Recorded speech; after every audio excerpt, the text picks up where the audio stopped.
Welcome to What's Important to You, the podcast where we explore purpose, passion, and the moments that truly matter.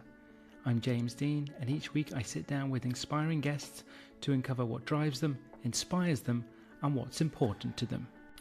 What if the success you've worked so hard for still doesn't feel like enough?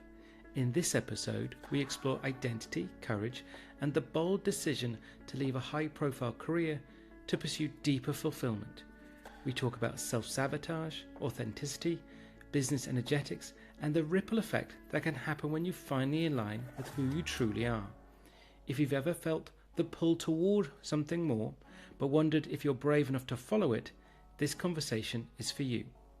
Today, we find out what's important to Gabriela Tomkiel-Pedlowska. Hi, Gabriela. Thank you so much for joining me today. Thank you for having me. My pleasure being here and sharing my story with you. Absolutely. Looking forward to it. So we're going to dive straight in with the first question, which is, Gabriela, what's important to you? That's a very difficult question to ask. Obviously, in general, on a daily basis, it's my family and peace of mind. It is really important to me because for many, many years, I was a pusher. So I pushed through. I was a fighter. I was a warrior. I was a high achiever, and I was somebody who kept challenging herself. And the older I'm getting, the more I realize that I really want peace of mind. And I want to create my life from much more grounded, centered place and be true to myself in the process. But in a bigger picture, what's important to me is legacy.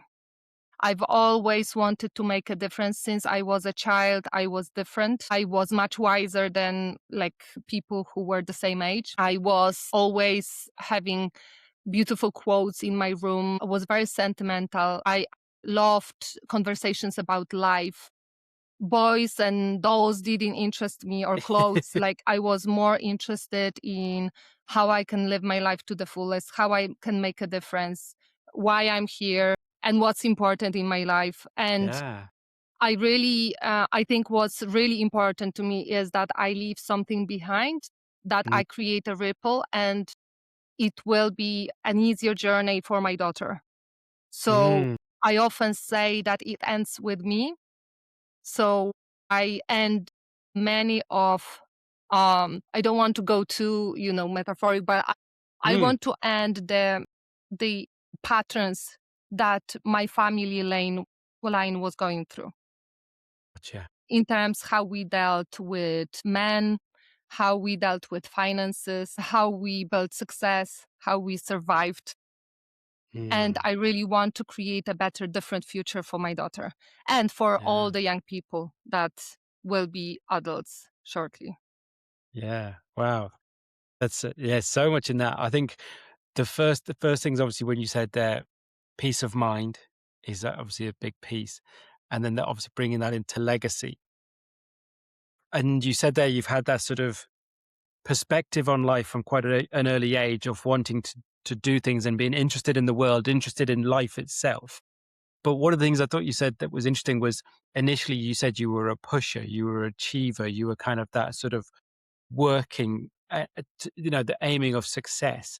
So I'm interested in what was there a transition or a moment when you kind of thought, well, actually the peace of mind is kind of outweighing the strive for success? Because I've accomplished everything that I wanted at some stage, and it was never enough. So I actually came to Ireland severely depressed. I was still having eating disorders, and it was 20 years ago. I was still on medications, and I had €100 note in my pocket. Very poor English, and I started from ground zero. I created in Ireland, I ended up working with the most prominent people in the country. I was meeting presidents, I was on the television, I was on the radio, I was on in the parliament and various ministries on a weekly basis. I was representing Poland abroad in front of EU officials. I had good income, I had good money, I had a position, and in the process, I also manifested, but it's overused word, my husband, my family, my child. So I actually was fulfilled Yeah. and I got everything I wanted, even more than I imagined I could. But I felt something was missing. I wasn't fulfilled. I wasn't Yeah. happy. I knew Very I was interesting. doing amazing things. I was meeting incredible people. But I always thought there's more to life than that. Interesting. And what I know is much more important is how you live your life, not your positions, not Mm, your CV, not your accomplishments. But my whole, how I was driven was I really felt as a child as a failure because I okay. was different. I didn't look like pretty girls. At least that's what I felt. Um, I I wasn't interested in things other girls were interested in, and so it made me a weirdo. And I Mm, felt like I'm not good at actually anything. I wasn't good at school at the beginning, and then I started to push and force. And I decided that I will be accomplishing a lot. I'll be successful because it will make me beautiful. It will make me happy. It will make me important. yeah. Yeah. So I was really driven by that shadow of me feeling like a total failure. And even though I accomplished that success that I wanted, deep down I felt I'm useless, I'm worthless. And how I realized it wasn't actually when I was succeeding, Mm, but when I left my successful career to set up my coaching business. okay. And I lost that identity. And I Yes. ended up at the same time I gave birth to my daughter. So I ended up with dirty nappies, dirty hair, no clients really from coaching, no income, exhausted with health issues and financial issues and relationship issues. And then I realized, who am I with all that success that I built? Nobody. Mm, To me, I was nobody. And I realized that that was the pattern I was operating from, that I really yeah. deeply believed that I'm worthless. Wow.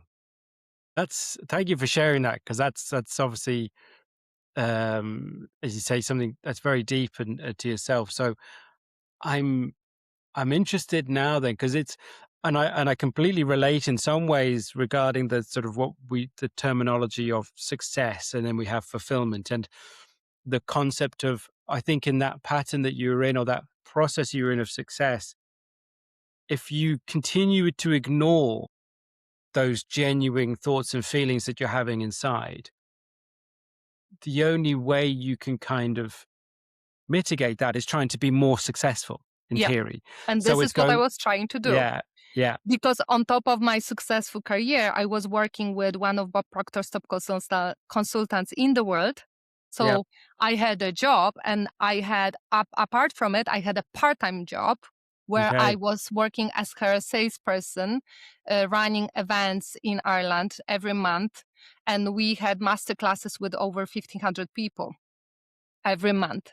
So it was massive what I was doing. And I was crazy busy. I was working really hard. And really, it would end up at some stage, anyways, because I was pushing myself to my limits. And my body was showing me the signs that I'm not going the mm, right direction because I would mm, get sick quite often.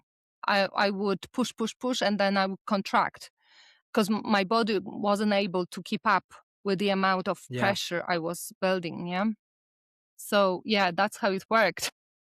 yeah, yeah.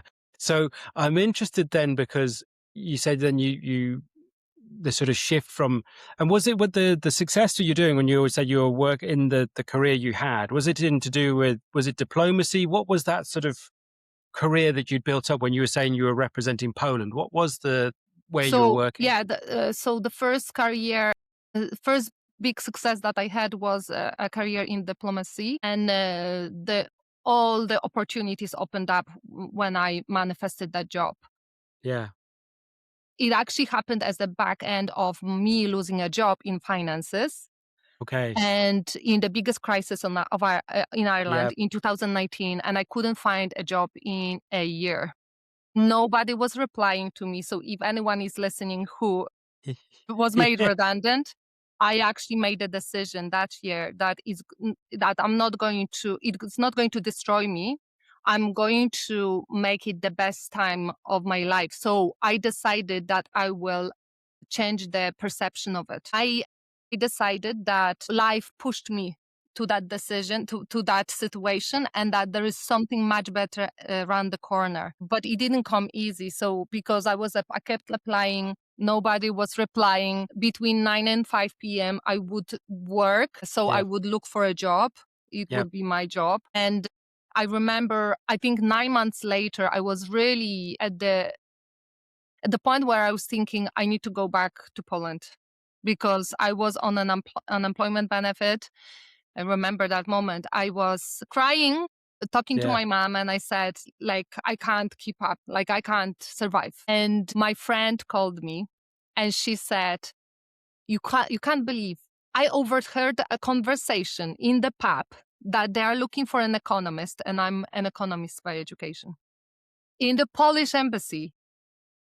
And you have to apply. They're looking for you. And I was like, oh my God, that's my job. It would never cross my mind that I would apply for a job in diplomacy. I have no diplomatic background, no international affairs background, nothing. But I was so determined. I had to survive. And I actually went there, I was dressed up. I looked like a president. And I said, this is my job. And I did everything that I could to get that position. And I remember it was exactly as I visualized. Because I started to work in Ballsbridge, one of the richest places in Dublin, surrounded by 5-10 million euro villas. I was working, we had drivers. I was working next to the ambassador's office. We had very influential people coming in the door every day. And then because I was working hard and they could see my potential, that like I would take any challenge they would give me, even though I didn't know what I was doing. When they were using some EU vocabulary, that they use in European Union, I would have to look up in the Wikipedia because we didn't have ChatGPT at that stage. So I would study in Wikipedia trying to understand what they are talking about and learning the whole diplomacy by myself. And it was so funny because there were so many funny situations where I didn't know what they were talking about. So I had to pretend that I knew. And then I would be making notes or even recording them in my small recorder. And then I would be checking it in Wikipedia. So funny. Yes. Then they saw my potential. They gave me better positions, better roles, and they were asking me to actually do more than I was supposed to. But it was so amazing to me because I would never be exposed to challenges like this. And I actually started to prove myself, I can actually do this. Yes. With having no clue about diplomacy, I actually was able to do this. And I've learned everything. Very interesting. So, it was an incredible experience. But at some stage, politics is quite sleazy. Yep. And it all depends on the people you work with. Of course. And diplomats, they work in secondments. So they come for every 4 years. Yeah, they change every 4 years. Yep. And so after 6 years, when the new bunch of diplomats came, I knew I'm not going to stay there. Yeah. It just wasn't aligned with my values. And then I started to work in a medical sector, and I was managing national program in histopathology, bringing QI in all the laboratories in Ireland. So I pivoted into a completely new role, challenging myself again, trying to learn histopathology. But, when I actually think that when you actually challenge yourself and you see what you're capable of, and me with actually, you remember that this is not my first language. Yep. I actually learned diplomacy in a foreign language, and and medical word in a foreign language, histopathology. And I sometimes couldn't explain it to my parents because I didn't know the words that I would use in the Polish language. Yep. It was so interesting, but it showed me that I'm much more capable of doing things than I think. And we are able of doing much more than we believe. Absolutely. that's why I mentioned it in the post that all you need is courage, because obviously it's too simple what I said. Yeah, But yeah, I was saying yes to things I wasn't prepared for. I mean, I thought I'm not able to do them. yeah, yeah. But I pushed myself a little bit. And I'm not talking about pushing yourself too much, because I think what's really important is nervous system regulation. And where we Mm, stretch ourselves too much and push too hard, then we will sabotage and will just dysregulate our nervous system. But I'm talking about little steps forward where we feel that it's a stretch. We can't see ourselves doing that, but we still try to do this and it works. And then we push a little harder, a little more. And then we end up doing things we've never thought were possible in our life. But obviously, that was my survival pattern, my yeah. survival mechanism. And this is not how I wanted to live my life and build my future. I realized that when I was doing so much personal and spiritual development outside of my work. And I started to see that shadow in Mm. me. I started to see that pattern very clearly. And I started to ask myself, so why do you need to prove yourself again and again? You've done it so many times. Hi, James here. If you've been watching and thinking, I would like to make a change, but not sure where to start, that's where I can help. My 12-week coaching program will enable you to reconnect with what matters most and move forward with clarity and confidence. If that sounds like you, head over to jamesdeancoach.com. Now let's get back to the episode. Yeah. And I'm interested then, because you say that what the roles you said there, they sound obviously incredible experiences, incredible roles to have, and what you were able to, the people you worked with, the people you met, and what the impact you could have been having in those positions. And I think there's probably so much that you took from those experiences that you bring Totally, forward yeah. now. But as you say, so when you really started to ask those questions of yourself that you just said there, it's like you're doing all this stuff and you're still unsure. You still sort of like, so I said it, saw yourself as saw a shadow, or there's still something not quite right. And when was it that you thought, actually, you know what, I'm actually going to try and start to answer these questions instead of ignoring them? Yeah, I started to answer them very quickly when I was doing the personal development journey, Mm, because I knew that I wanted to do something more meaningful. That yeah, was diplomacy. Even in medical world, obviously, we were helping improve turnaround times of the cancer results. So sure, that was really important. yeah, But I always knew that what actually created shifts in my life was working on my mindset. It was understanding myself better, working with my shadows, working with my patterns, and the like. I knew that I want to help people in that way, because you can be extremely successful. You can be. Some people are called unconscious competent. They will be mm, successful no matter what you give them. These people are programmed for success. These people are usually raised by parents who were successful, were entrepreneurs, and they had successful businesses. And these people just fly through life. It doesn't mean that they are really happy, fulfilled, and they know who they are. They are yeah, just operating from that conditioning, right? yeah, And I met so many people like that in my mm, career, because the moment I changed into more personal conversations, I knew that from the outside, their lives looked perfect. But when you look deeper, they didn't have good relationships. They weren't happy health wise. They weren't the strongest. You know what I mean? So yeah. I actually understood that in order for people to really live fulfilled life, you need to go deeper. Education is not enough. Giving more information is not enough, because it doesn't transform. Yeah. So so initially you said you went into it. Was it initially when you moved into sort of personal development for yourself? Was it reading? Was it watching? Was it attending? What did you do for yourself initially? So how it started, obviously, when you have eating disorders, you do therapy.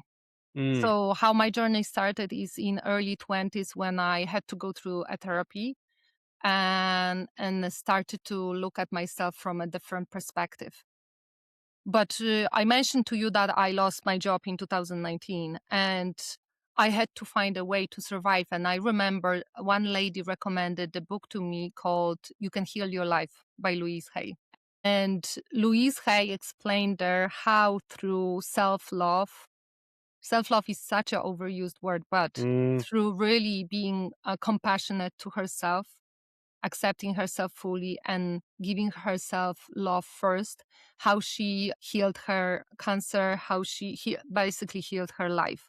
And she was giving, in that book, she was giving simple exercises, but powerful, like visualization or mirror work, where I would look into the mirror and talk to myself. So my whole room started to be with, like, I started to have lots of stickers in my room with quotes, with affirmations, and anytime my negative thinking would come up, and because I had very strong pattern of punishing myself, beating myself up with negative thinking. Oh, you deserved it. That was your fault, and was really strong in me. So I started to break that pattern by saying, I will just go for a walk. So instead of allowing myself to go there, I would interrupt it. I would go for a walk or run or dance for 5 minutes, and I would start to repeat the affirmations. Obviously, it's much deeper. Now I know how much deeper than that is that. But I started to work and I started to watch YouTube videos during the night obsessively. I was obsessed about NLP, hypnosis, and all the personal development tools that people are using. And I started to practice them in my own life. And I started to see small shifts. And on my 30th birthday, I did one of the very powerful personal development programs. It was called Landmark Forum. I'm not sure if you've heard about Landmark. Yeah. Some people consider it as a cult, but it gives you really deep insight into who you are. And it's like you are in the room full of mirrors. It's deep experience. Afterwards, you feel like my friends thought I took drugs or something because I was literally flying. I felt so free because I think during that program, what I'm trying to say is that in that program, I really understood that I'm not my thoughts. Yeah. That I'm not who I think I am. Yeah. That these are just patterns. And I didn't get it here. I got it here. Yeah. I really knew that I'm not that, hardworking, pushing girl who thinks that she's worthless. I knew it was just something I believed in. And then throughout my life, I was looking for proof of it. Obviously, when there is a lens we see the world through, we'll see the proof of it everywhere. And I understood all I need to do is change the perception and interpretation and change the story that I'm saying to myself. Yeah, absolutely. Absolutely. And there's so much in it, but isn't it the first thing you need to, if you want to make those shifts and you want to change the way that you perceive yourself, way you think about yourself, the way you feel about yourself, love, all about yourself, is first acknowledging those thoughts. Yeah. It's actually recognizing and acknowledging. And then it's about shifting and changing it. But there's so, as you say, the deeper level, there's so much more about it in the, for my own one, I suppose I'll share, to give you an example myself, would have been around sort of not so much education and things like that, but around language, around use of writing language. Sort of as a child, I would have struggled with like writing and things like that. I can, reading fine, but I struggled with very much of trying to write out and comprehend and things in that way. So you have, again, this belief that that's just the way I am. I'm just no good at doing that. Yeah. And it's because of the feedback from teachers or, family or friends or whatever, in a sense of whether it be jokes or not necessarily being mean. It's just that pattern, as you say. Yeah, So you can reinforces your reinforces. decision. Yeah. So you first have to kind of recognize that it's actually a thought and then challenge it, be willing to challenge it. And also, I think it's also like saying to myself, is like, does it matter? Because if you're hanging on to this thing, this belief, you cannot go past it. If you know what I mean? Like, so it's, Yeah. There's a you have payoff. There's a exactly. payoff you are getting from, like, there was a payoff Yeah. I was getting from being anorexic Yeah. because I was a victim. Yeah. People felt sorry for me, Yeah. It's almost like And to me, it's almost like a get out of jail free card. It was almost like, oh, well, I'm just not good at that. So exactly. I don't Yeah, need to do that, yeah, yeah, exactly. You just use it as an excuse. Yes, completely. So I think so. So you first started by going into the stuff you did, and that program you did, that you said you completely see yourself, and then you completely see who you are, and you're not those things. What's the next steps you took then? I realized that I could be anything And what was because that I like? decide. Yeah. And how did that feel? So empowering. And like, I decided that I want to create big things. Mm, That's why I didn't stop in diplomacy. That's why I didn't stop in medical yeah. world. And I decided to set up my own business Yeah. because I And isn't wanted it? to create bigger ripple. Yeah. And isn't it interesting then? Because is it the point of, when you were talking about the previous roles and how you were as a person growing up, that sort of drive, determination, whatever, hard work, whatever, that sort of willingness. It's not that that's a bad thing. No, Do you know what I mean? It's exactly. when you put it to something that you really care about, then Yeah. it's everything changes. Yeah. Yeah. Totally. And this is my journey. And Yeah. it was extremely difficult decision for me to leave the career Sure. because I've worked so hard for it. Yep. Yeah. And it was difficult to let go of that identity. Yeah, Really absolutely. difficult. And so Paralyzing. then, yeah, because then you initially were saying as well earlier, when you did decide and then go into sort of coaching yourself, that it was obviously very difficult, again, starting from effectively the bottom again. So tell me about then that first movement into coaching yourself. Yeah, it was interesting because I mentioned to you that I worked with highly successful mentor for 8 years, and I was selling her high ticket offers, and I sold offers worth 750,000 euros. So I could sell Yes. programs, Yeah. high ticket coaching programs. I knew how to sell, and I was helping her build a business from the very beginning. I knew exactly what she did. I knew exactly step by step what she did because I was helping her. What happened with me was I wasn't unconscious competent. Mm. I wasn't designed to run a business. I didn't know what I was doing. Yes. And I had a low self-esteem running the show, beneath it all, like low self-worth. And I was thinking it was easy to sell somebody who was excellent because I saw her as excellent. She was my guru. Yes. But who am I to offer coaching to people? Who am I to help others and tell them I can help you do that? I felt really exposed, and I really started to sabotage my own results. And I wasn't able to sell my offers at the beginning. And I started to think, what's missing here? What's wrong? Obviously, I saw that deep pattern of worthlessness, but also I realized actually seeing somebody running a business and being a business owner, it's a completely different thing. And for so many years, I was employed. So I was conditioned to work for somebody else. I had no idea how to run a business. I didn't know what tasks you do on a daily basis. I was just sitting there in front of a computer and thinking, okay, maybe I'll just post, I'll speak to that person. You don't know what you are doing. You don't know what successful people are doing on a daily basis. How they're talking to clients, how they're even how they divide the time to various activities, right? So I hired a business mentor who was walking me through the steps of building strong foundations in the business. And many of the things I used in my business.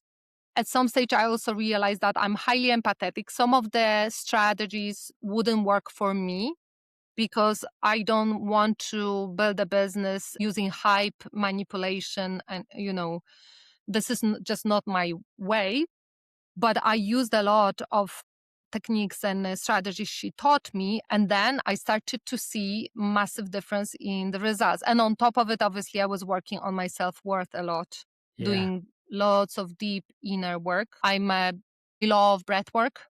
I was doing lots of breath work sessions and really getting to the root of that decision. And so now I know that it's just a decision that I made.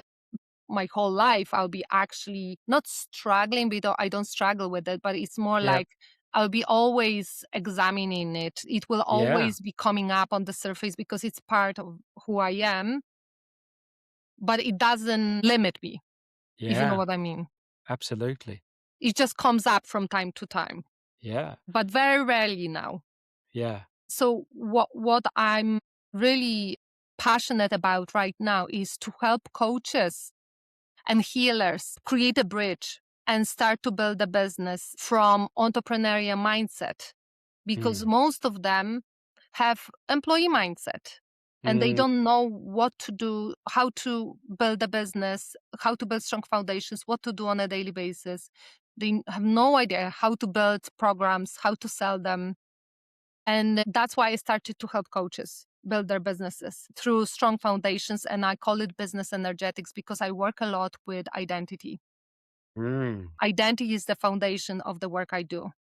It's not that important, the strategy really, but identity is much more important than that. Because if you start to operate as a business owner, entrepreneur, you start to think differently, you start to make different decisions, take different actions. And when they start to apply strategy from that place, it will work. Most of the strategies will work. Yes. Because most of the strategies out there are effective. Yes. We just don't use them from the right identity.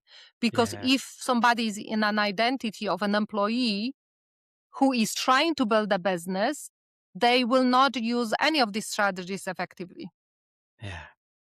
Yeah. It's going back to that foundational work about the individual and how they see themselves again, perceive themselves, and those beliefs about themselves again, isn't it? Yeah. And so when you're working with a coach or a healer, is that your sort of initial work? You said it's all about the identity first before you go anywhere near a strategy. Yeah.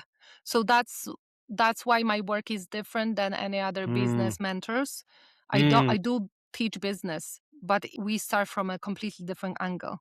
And anything I teach them, even the strategies or sales, comes from energetics. So it's more about who you are when you are selling, not what you say. Yeah. Because you can learn the scripts, but if you are talking from the place, and we will do that, and now nobody will buy. You can have the best scripts in the world. And what I know, because I have the best scripts that I used. And when I started to teach only the scripts to people, they couldn't sell. Yes. Because they couldn't get the energetics of it. Yeah. Absolutely. Because I'm interested then. So you're helping, obviously, with the coaches. The types of coaches that you're helping, is there a particular type of coaching that you're working with? Yeah, it's not the typical. It's not the coaching. I can help any coach or healer.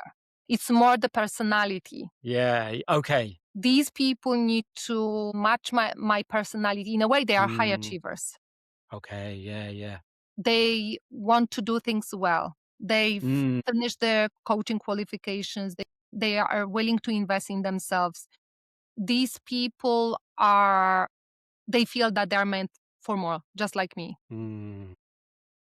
This is not people who are just, I'm going to test if it works. These people are like, this is my passion. This is what I want to be doing in my life. Yeah. Yeah. So. And is this where, like, what the work you're doing now with these coaches, is this where the legacy piece starts to come into it? because my ripple is bigger. Well, at the beginning, I worked with regular people, and still I have them as clients, but I don't promote it too much. But I have individual clients. I work purely on identity with them and on energetics. They don't build businesses. But most of my clients are coaches. Why? Because they help bigger number of people, and the ripple is bigger. Yes. Yeah. And on top of it, I call them premium clients. So coaches get personal development. They went through their shit. They know their shadows. They are willing to do the work and work on themselves. And let's be honest, it's uncomfortable. Not everyone has enough courage to face their own fears. Yeah. So with coaches, it's much easier for me to work. When I used to work with individuals, we needed to go through, sometimes, people have traumas and things, and it's very close to psychotherapy then. And there is a thin line, and I'd rather give these people to psychotherapists so that they can do the work. And many coaches, they did psychotherapy before. Yeah. And they just want to give back because they understand the power of that work. Yeah. But I don't think it's going to end up with coaches only, because I will be pivoting. I'm working on my new program now, and I think I'll be helping bigger number of people, but who are high achievers and who have similar pattern that I do, and who want to create fulfilling lives and make a difference. But it doesn't have to be in coaching. Love it. Yeah. Yes. Because no, absolutely. Because I think it is the sort of, I think that's a group of people that I definitely think will benefit from that work. Yeah. Because it's exactly as you said before. And it's a couple of things. It's not to dismiss the success or the wanting of high achievement. No. But if you said yourself before, you're doing all these things, you're doing all this work, you're making the successes in the external life, but you're still incredibly unhappy or unfulfilled, then it's almost like, well, then, as you said earlier, you could put all that energy, effort, work ethic, achievement into something that you really, really care about. Yeah. And as you say, and then create that ripple again of further. So it's a definitely a group of people, a cohort of people that I think desperately need it. And then I think then because it's then I think a wider societal requirement as well, because those people are then in different industries, different organizations, different parts that will elevate everyone else. Do you know what I mean? Versus just in a few narrow industries. Yeah, I really do believe that we should work in our field where we feel the most comfortable, passionate in, what I mean? So I always say to coaches I work with, you are not supposed to fit a box. And I'm not going to create a persona for you, because you need to be yourself, the fullest self-expression of you. And you need to show your uniqueness, because you magnetize your type of people to you. I've noticed the moment I started to be more truthful and authentic on social media, the more my people I attract, and it's easier to work with them, because they get me. Yeah. They totally get me. And there is no effort when I speak to them. Selling is just a conversation, it's an invitation. There is no convincing. I don't need to convince these people. Yeah. They know I speak their language. I get them. I was one of them. Yes. And why I work with professionals who were high achievers is because I used to be a high achiever. I will always be a high achiever in a way. Yeah. Yes. I will be always driven. This is who I am. Yes. I can't imagine myself just sitting at home minding my daughter. Yeah. It would destroy me. I need challenges. Yeah. This is who I am. Yeah. Yeah. And isn't it though, I think that's a really important point I want to echo there, because it's that willingness to actually say it. Because sometimes people can kind of be a bit sort of, as you say, aloof with it, or a bit sort of like, no, you have to sort of, once you actually will say something out loud and say that you actually, this is who I am, what I want, and then, where is it? You know what I mean? But it's being willing to say, actually, you know what, this is where I'm at my best or when I'm at whatever, the stuff that we have to do, fair enough. But it's the willingness to actually come out and say it. And I'm sure you've worked with so many people. I've worked with so many people who have this thing and they won't say it out loud. Yeah. They keep it inside. It's this thing of like this, highly successful people is like, they're doing this thing, but what they really want to do, because maybe again, it comes back to that point of identity, because maybe the thing that they want to be successful in, maybe it doesn't pay as well, or there isn't the status that maybe they're used to. Exactly. You can still be successful, but it's going to look very different potentially.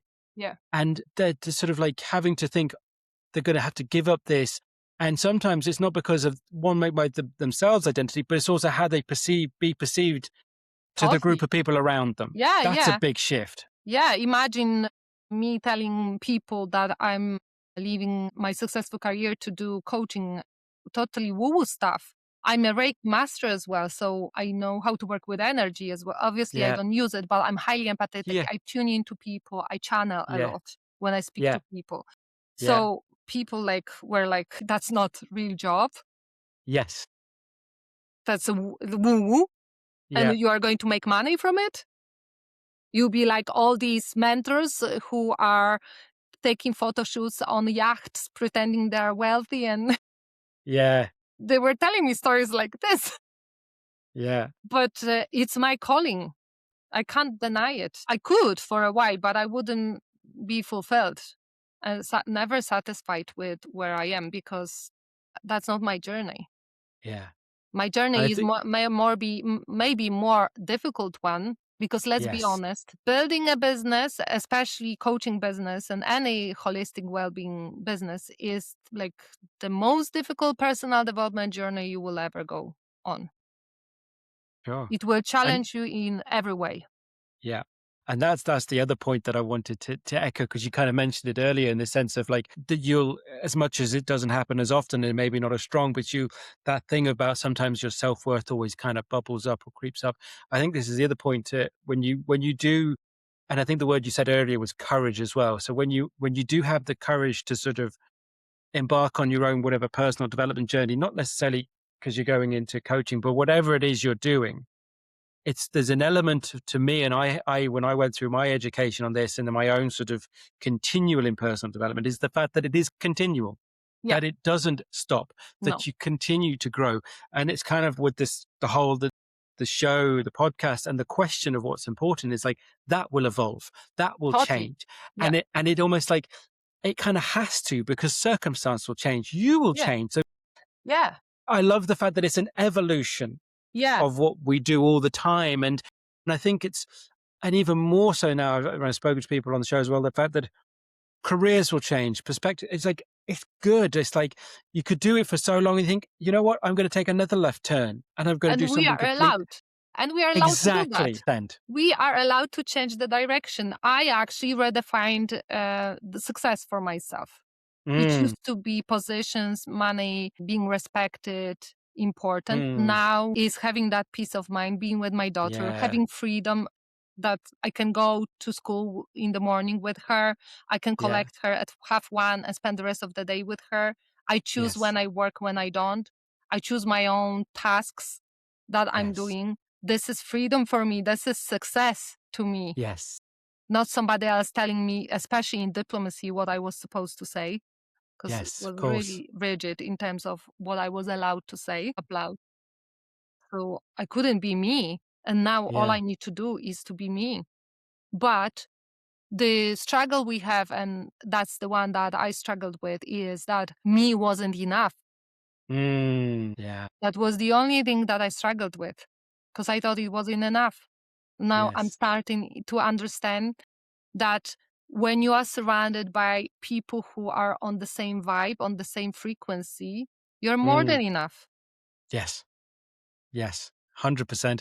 One of my sort of go-tos for myself is when you're trying to, because I think people can, and I would have seen this sometimes, see the world in almost like a binary way, like a yes or a no, this or that. It's one or the other, versus being much more sort of open and fluid in my thinking. So and the idea that this, and it's not knocking it, but the concept of trying to be present, and I get that, and trying to be present in a moment, like in this situation. But it's also it doesn't mean that we just completely ignore our past, because it can definitely teach us stuff. Yeah. It doesn't mean we just completely dismiss the future, because we do need to plan stuff. Yeah. But it's not spending too long in either of those situations, because if we dwell in the past, then that's going to really mess us up. Yeah. And if we project too far into the future, then you're kind of like, well, you're imagining shit that's never going to happen type stuff. Yeah, and So you're it's not present because there are so many. I've noticed that the more present, and because as a person who was chasing a lot,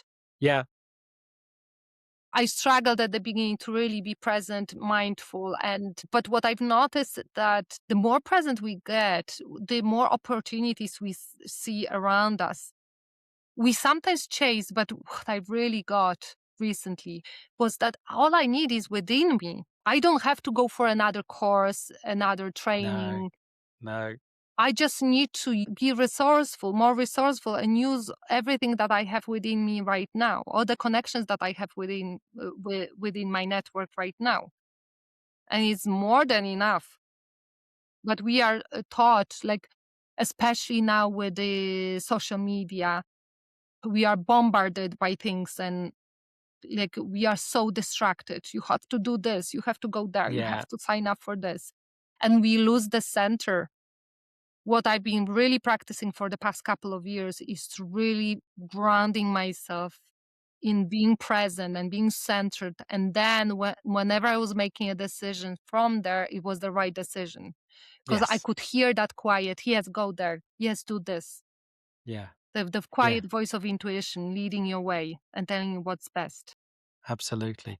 Yeah, mine was, I was going to say, there was like one of my sort of grounding things of that is like, and being present is, I am content with who I am today, but that means I can still be better tomorrow. Yeah, Do you know what I mean? So it's not thinking, oh, that's it, I'll sit back and relax. And it's not that. It's no. It's like, today I'm exactly where I'm meant to be. I'm exactly who I'm supposed to be. I'm happy and content and fulfilled with who I am today. That does not deter me from being a little bit better tomorrow and pushing. You know what I exactly. mean? It's Yeah. pairing those two things together. You can be content and ambitious at the same time. Yeah, totally. And so what I hear is that you're coming from the place of wholeness. You are whole Mm, and complete right now. Doesn't yeah. mean you want to grow more and do better, do Yeah. bigger. But Yes. right now you're whole and complete and perfect.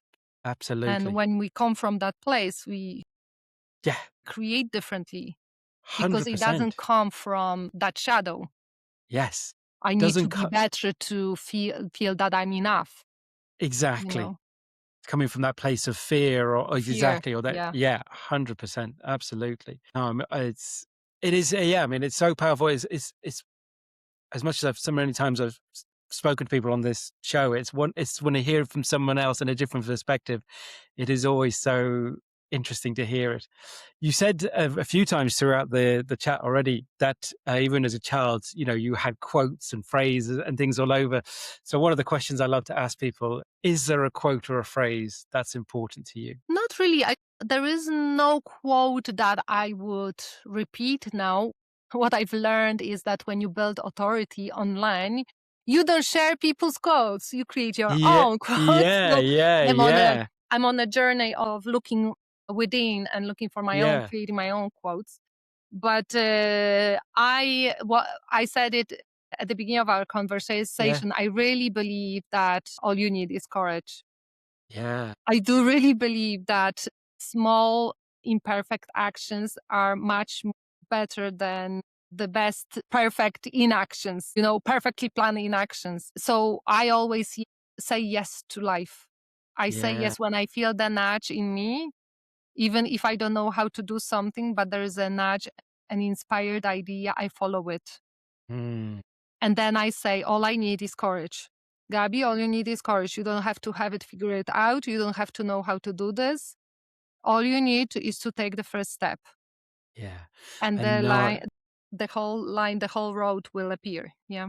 Yeah, I love that, because it's also, because you just said it a few minutes ago when we talk about obviously our online presence and social media and the rest of it and that, and as you say, it's we're both sides of it, in the sense of we can be a creator and a consumer at the same time, and you, it is one of the things at the moment, when you start to spot things, you start to see the same thing if you notice one thing.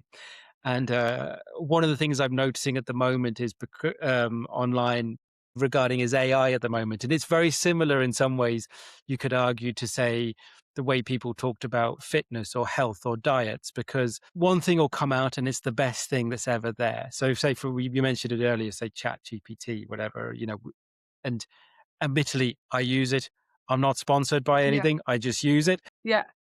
But you'll see now, it's kind of like someone will put it out going, last year, a person would said, oh, if you're not using this, what are you doing? You're wasting your time. You need to use this, organize it.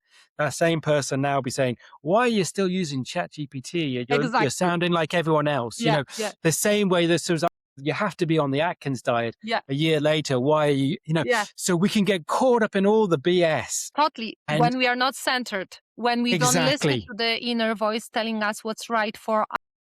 100%. Because this is, I think, the biggest change, not the biggest, but one of the biggest changes that happened within me is that I would take people as gurus, especially because I had privilege of working and learning from one of the best in the world. And I put them on a pedestal thinking what they say must be true. But what I really got is that always filter it through your own guidance system, all intuition. And it doesn't mean she was or he was better than me. They knew better in a particular field, but they were no better than me. Yeah. We were equal. So, and I think it's important to be both follower and a leader, because I followed for so many years and people were telling me who I am and what I should be doing. I'm going another direction, becoming more of a leader and really listening to my own voice more and more.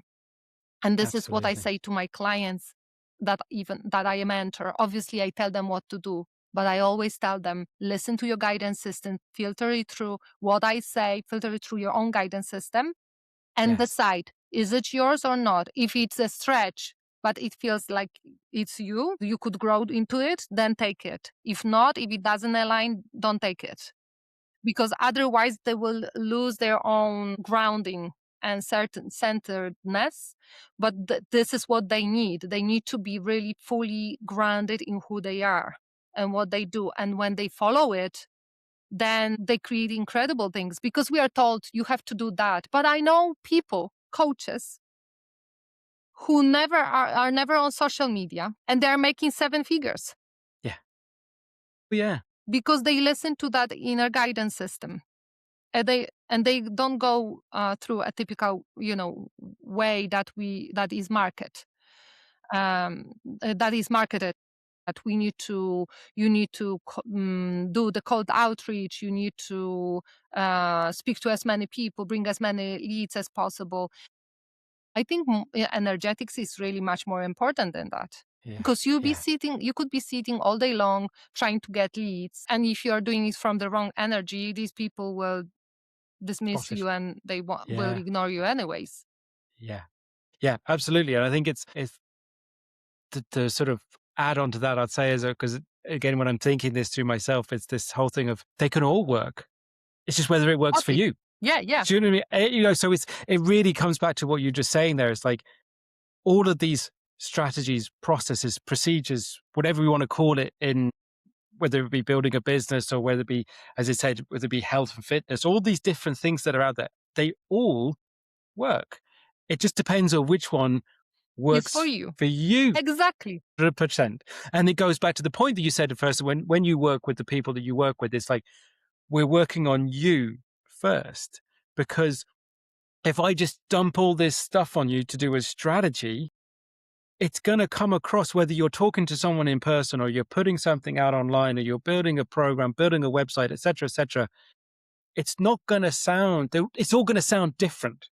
Each thing's not going to be you because you haven't worked out who you are. And it's that, because it's also being able to do that on in a moment to say, where you say you center yourself or you ground yourself, because on any given day you could be in any particular sort of frame of mind. And it's almost the worst. Oh, I'm just going to put this out, or I'm just going to share this. And people are going, well, they didn't sound like that.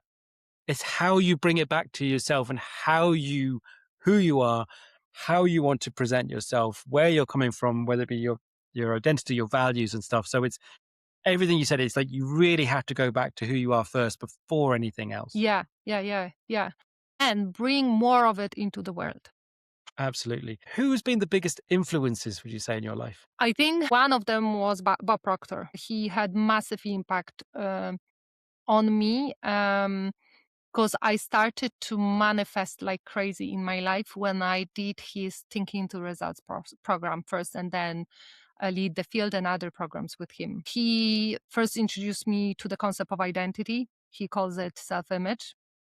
And so I've learned about it, I think 10 years ago, around 9 years ago. And I became obsessed because what I've realized is from all the successful people I worked with and learned from, they became successful in their own mind first before they saw the success physically in their world. So it was be, do, have, not I will have that, so I'll be that.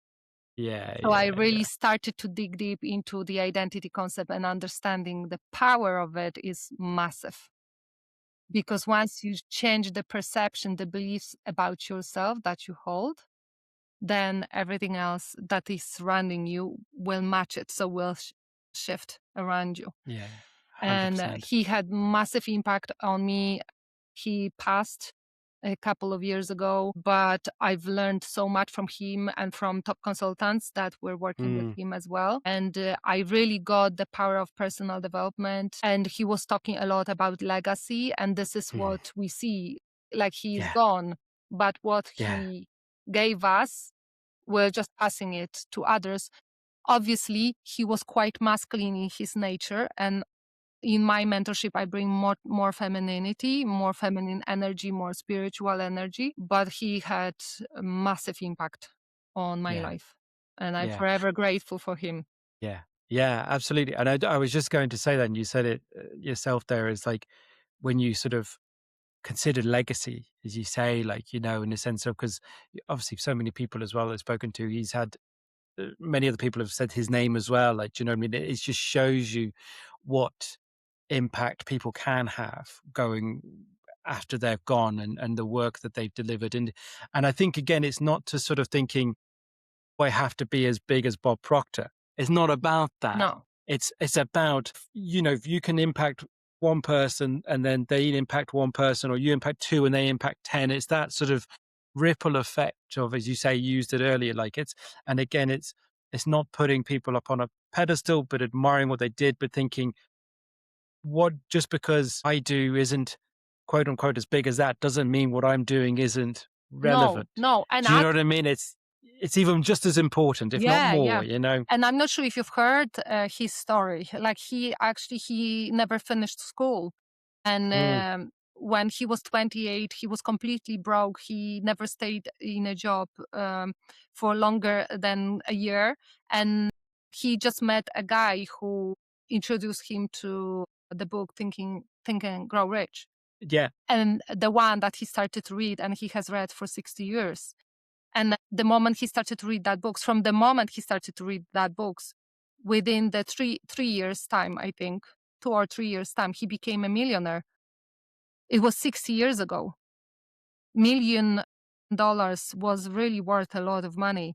And from being completely broke, always unhappy, always unhealthy, not even being able to read well, he became a millionaire, and he started to create a massive ripple in his life. He started to teach it to people because he understood the power of it. He was always humble. Even though he accomplished so much, he was normal, like everyone else. He wouldn't, even if you approach him and you would be shaking, he would say, "Why are you shaking?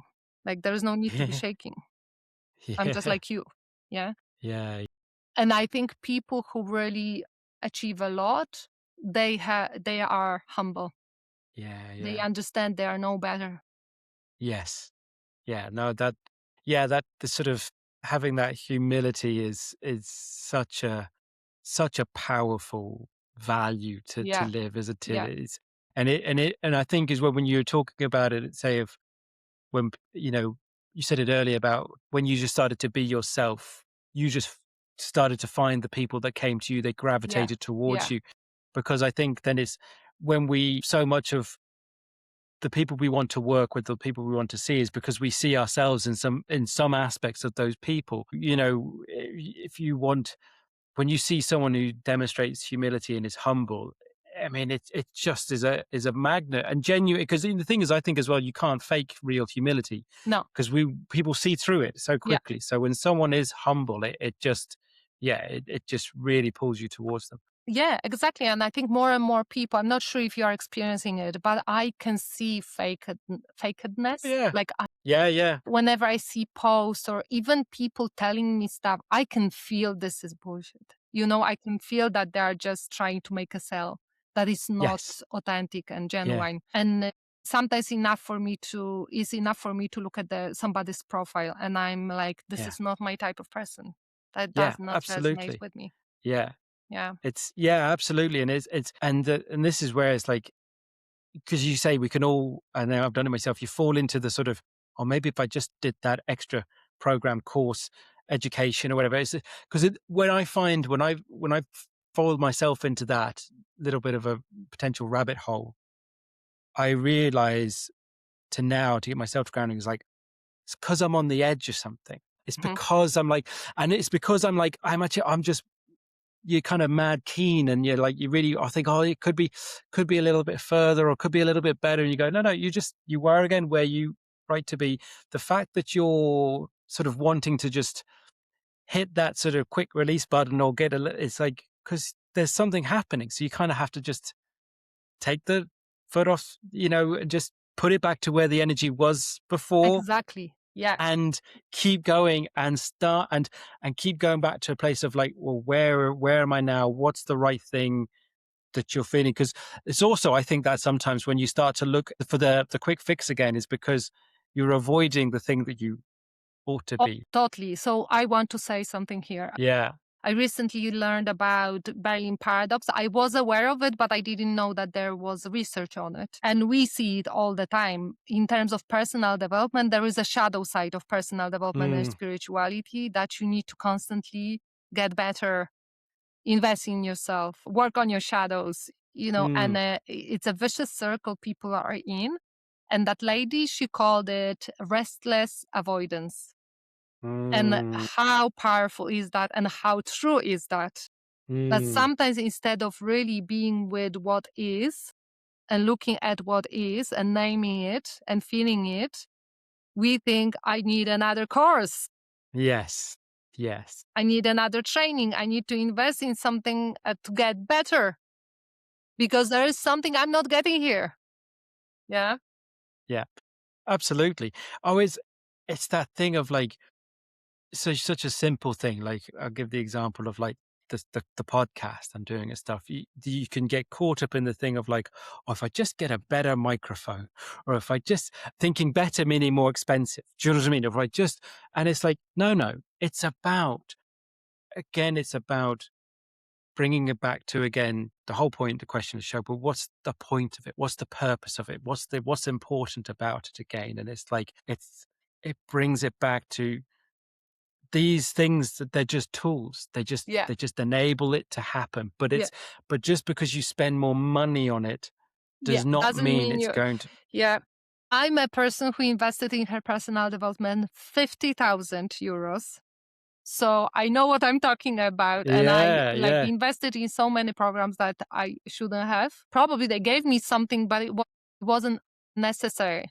What I really needed was to put it into action. So actually yes, embody it. So the yeah, embodiment is a big word that I'm using, putting into action what you've learned. So it's better yeah, to learn less, but immediately try to implement it yes, imperfectly. That has much more bigger effect than anything else. Yeah. And we Love don't that. need fancy equipment. Like when I talk to coaches, they want fancy equipment, even an office, Yeah. a website. And I'm like, you don't even know who you serve. What's your story? The products you have. And you want to build a website for what? That's not the right moment to build a website. I don't deny that it's important at some stage to have one to build credibility, but at the beginning, that's a waste of money and Yeah. actually waste of energy that you should be spending on something different. Yeah. Yeah. Yeah, no, absolutely. Love it. It's been great to chat to you, Gabriela. I have one final question for you, which is what's important for your future? Being true to myself. Love it. Absolutely love it. As I said, it's been wonderful to chat to you. Thank you so much for joining the show. I want to make sure My people pleasure. continue to follow and support and find out all about you. We'll make sure links are in the show notes. But if you would like to say now where people can follow you online. I'm mostly on LinkedIn right now. They can find me on Facebook as well and on Instagram, but I'm much more active on LinkedIn recently. And I think I'm giving a lot of value, especially for coaches and healers who want to start building the practice and to do it in a sustainable, healthy way. Yeah, love it. So those links to Gabriela's LinkedIn page will be in the show notes. Thank you so much again for Thank chatting you. to me today. Thanks for listening to What's Important to You. If you enjoyed this episode, follow or subscribe wherever you get your podcasts. And if it resonated, share it with someone who might need it too. I'd love to hear your thoughts. Leave a comment or ask a question, and let's keep the conversation going. I'm James Dean, and I'll be back soon with another real conversation to help you reconnect with what truly matters. Until then, take care and stay curious.